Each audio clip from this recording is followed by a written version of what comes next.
my Big Bang video, I've been getting an increased amount of messages from Muslims. And no, they are not death threats or any kind of aggressive or insulting messages this time.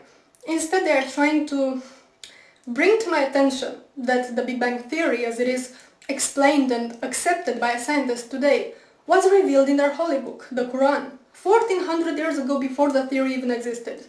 And they argue this by bringing certain verses in the Quran which, interpreted correctly, they say, clearly describe the Big Bang cosmological model.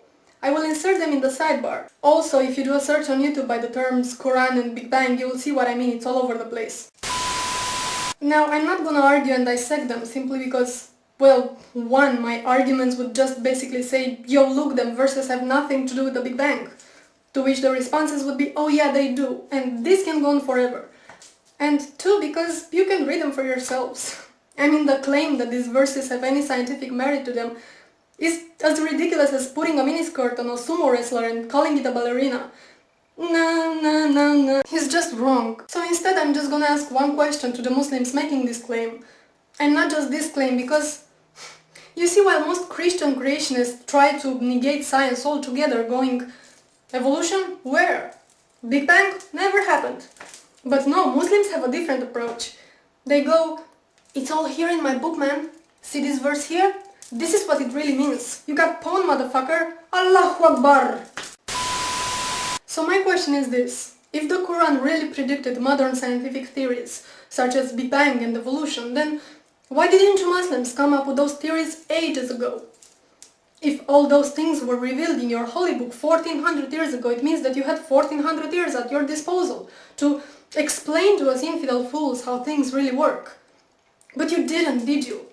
It was only after the Big Bang Theory was worldwide accepted by the scientific community that you decided to claim, well, Allah said it first.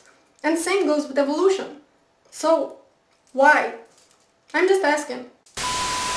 You know, there's something really bugging me, and it always annoyed me on some level, but it just seems to annoy me more and more, is how religious sensitive we are. And especially when it comes to Islam.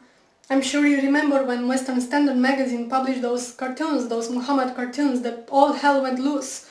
And the publisher of the magazine was interrogated by the Canadian Human Rights Committee because he disrespected this holy religion that doesn't even know the meaning of human rights. It's sadly ironic. And this wasn't an isolated case. The same thing happened to Maclean magazine, I think it was, in 2008. Or the movie Fitna, which got banned. And the filmmaker was prosecuted and investigated and banned from entering the UK. All this while he was under constant death threats from Muslim extremists who were offended that he portrayed Islam as being violent. Again, the irony. And what annoys me even more is the converts. The people who weren't indoctrinated into this religion from childhood, but grew up exposed to human rights values, for now to convert to Islam and come preach how wonderful and sciency and peaceful it is. The religion of peace that punishes apostasy with death. Oh, how great it is to live in the Western society and get all religious sensitive and offended when a particular dogma is criticized. Do you know that 1/3 of the world doesn't even have religious freedom?